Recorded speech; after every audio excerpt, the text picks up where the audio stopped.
Nous vous présentons quelques capturés sur le sol ougandais. Des rebelles du M23, je compte 1, 2, 3, 4, 5, 6, 7, 8, 9, 10. Ils sont au nombre de 11 capturés. Leurs effets sont dans les dispositions de l'armée ougandaise.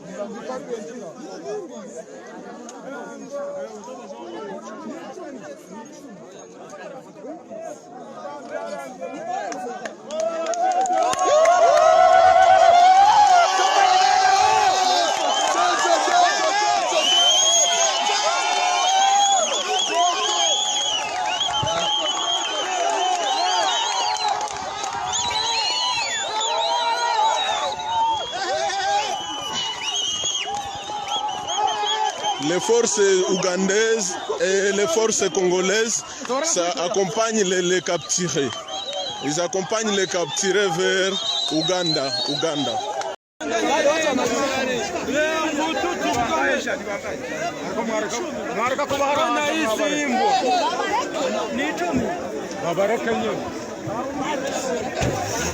Dereva ngo wafunge. Dereva chunga wafunge. Wanawafunga.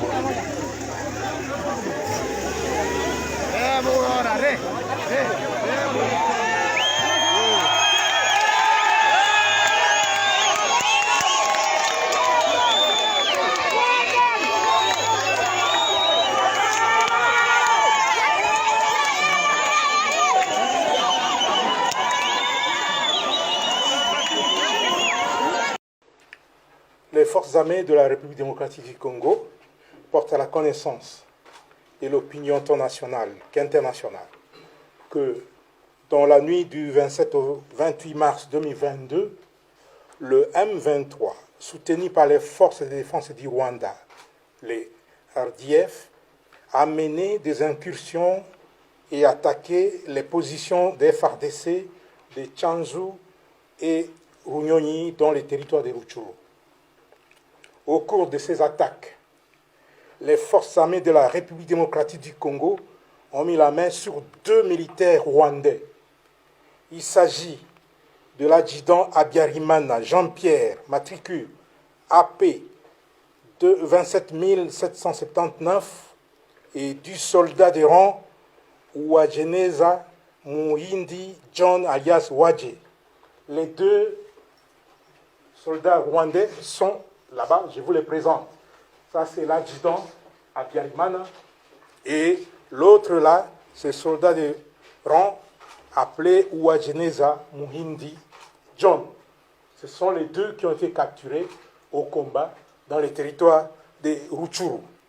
Tous sont du 65e bataillon de la 402e brigade d'infanterie des forces de défense du Rwanda. Ces 2 sources crédibles précisent les noms de leur unité et l'identité de leurs commandants de bataillon et de brigade. Le 65e bataillon et la 402e brigade, commandés respectivement par le lieutenant-colonel Rurindo Joseph et le général Nkumbito Eugène, sont basés à Jarama, au camp militaire Kibungo, au Rwanda.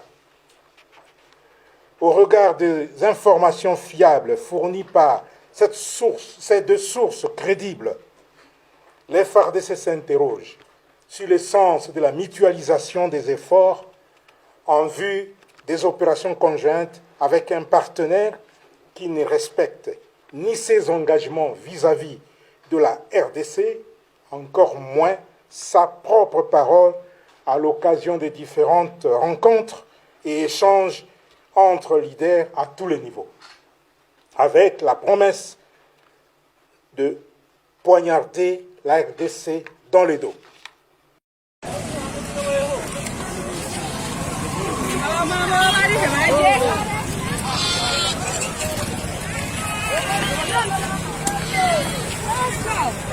Bon, hapa tuko deja Muganda, Aimé Solo hapa.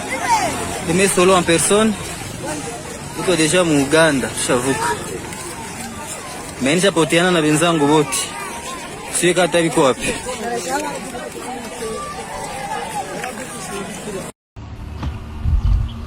Une dotation flottante de 7 embarcations de 85 et 75 chevaux constituées des speedboats au mieux de coques, polyester et Zodiac a déployé sur les lacs Kivu, le lac Édouard et le lac Albert au nord Kivu. Cette dotation du commandant suprême de l'armée congolaise, son Excellence Félix-Antoine Tshisekedi, sur proposition du chef d'état-major général des forces armées de la RDC, à la satisfaction du gouverneur militaire du Nord Kivu. Le lieutenant-général Constant Dumakomba, gouverneur, a donné des conseils au 33e groupement naval, bénéficiaire direct de cet outil des patrouilles sur les eaux congolaises. Je suis l'homme le plus heureux aujourd'hui de recevoir cette dotation de la haute hiérarchie. Le commandant suprême, pendant cet état de siège, tient plus à la sécurité de notre population. Voilà encore une fois l'équipement nécessaire qui va vous servir pour sécuriser notre population. Et aussi surveiller notre frontière la plus, qui s'étend, comme vous savez, de Goma jusqu'à Bukavu. Ce sont des équipements pimpant neufs, vous en tiendrez compte. Surtout de les utiliser en bon escient.